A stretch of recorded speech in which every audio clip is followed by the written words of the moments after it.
asking who my evaluator is. Test question. If I don't have an evaluator. Michael Q. What is it, Michael? Oh, I can do it. Huh? I can do it. Or you want to do He's it, already Greg? got it. He's a Toastmaster. Okay. How many of you believe you are salespeople? Larry? John? So 3 out of 12, that's not so many. And in fact, I'm here to talk about a piece to the process of relating to other people that will give you information about how you can sell. Everybody can sell. To sell is human, right? Now, the ABCs of selling are what? Always be closing. If you've had any sales training, you know that's one of the mottos of a good salesperson. Kevin? Correct. Thank you. That wasn't planned, actually. Completely spontaneous. Daniel Pink approaches things a little differently. His ABCs of selling are attunement, buoyancy, and clarity. Now, in 5 to 7 minutes, there's no way I can talk about all 3. So I'll start with A, attunement. And I'd like to begin this discussion of attunement by covering, first of all, 3 pieces. You can increase your power by reducing it. You can use your head as much as your heart for greater effectiveness. And mimicking strategically. Those are my 3 key points here today. First of all, increasing your power by reducing it. I'd like you to partner up for a second. So, Kevin with Judy, Yes. the other Judy with Greg, Larry with Laura, Bonnie with Anand, and the 3 of them right here. Rose, Michael, and John. And I'd like to ask you to snap your fingers with your dominant hand. Clap. Now look at your partner. 5 times is enough. I mean, this is not a Route 66 reprise. Come on. So I'd like you now to draw the letter E on your head with your dominant hand.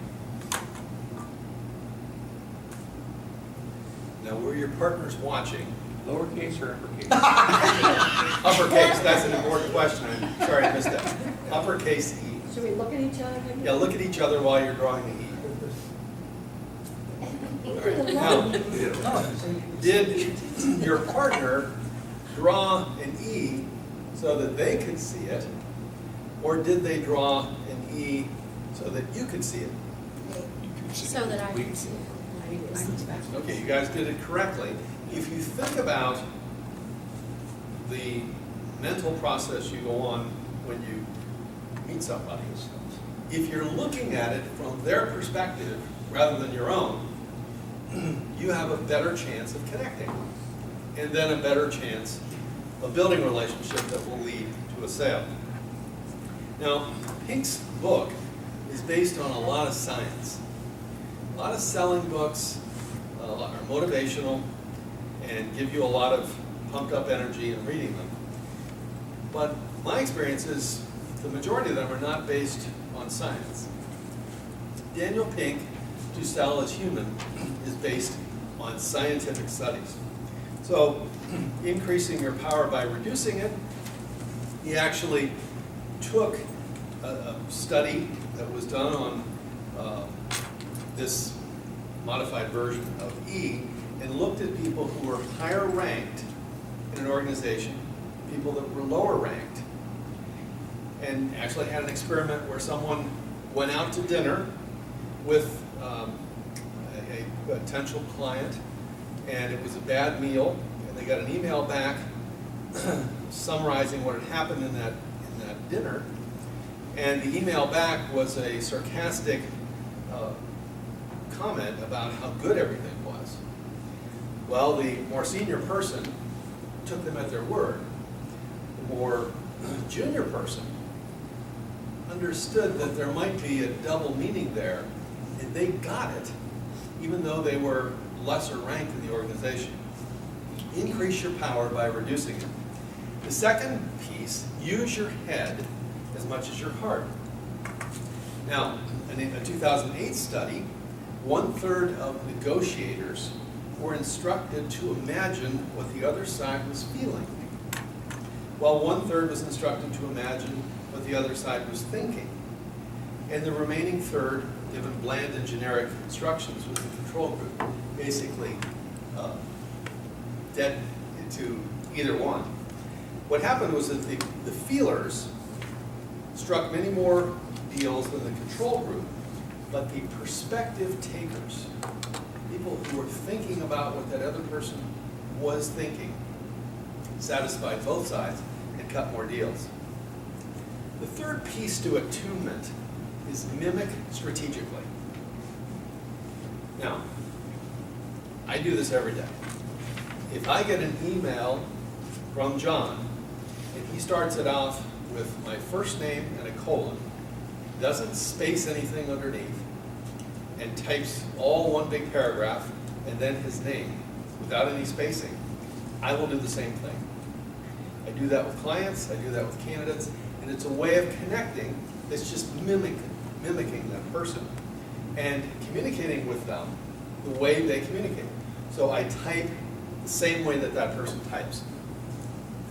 Pink has looked at this strategic mimification process, again, very scientifically. A Dutch study found that waitresses who repeated diners' orders word for word earned 70% more tips than those who paraphrased orders. And the customers with servers who mimicked were more satisfied with their dining experience. The mimic secret is a very simple thing you can do, but it gives that person you're interacting with a sense that you in fact see the world the way they do. And then they're more apt to open up to you. Now, the last piece to attunement has to do with looking at, are people introverts, extroverts, or ambiverts? And this, you may sense where I'm going with this already, but sometimes people who are extroverts are viewed as natural salespeople. So, and they do sell, statistically, a little bit better than introverts. But again, statistically, and this is University of Pennsylvania study, ambiverts are people who can essentially morph themselves into an introverted posture or an extroverted posture, depending on who they're talking to. For example, with Kevin, I would tend to be pretty talkative because Kevin's pretty talkative. With Rose, I would tend to be a little more demure, quiet. And that works with both of them over time. I don't know if you've noticed my mimicking, but that's what I do. And I'm actually being an ambivert. The University of Pennsylvania study shows that ambiverts make more money and sell more because they're able to adapt themselves to who they're selling. That's one piece of To Sell is Human by Daniel Pink. Mr. Toastmaster.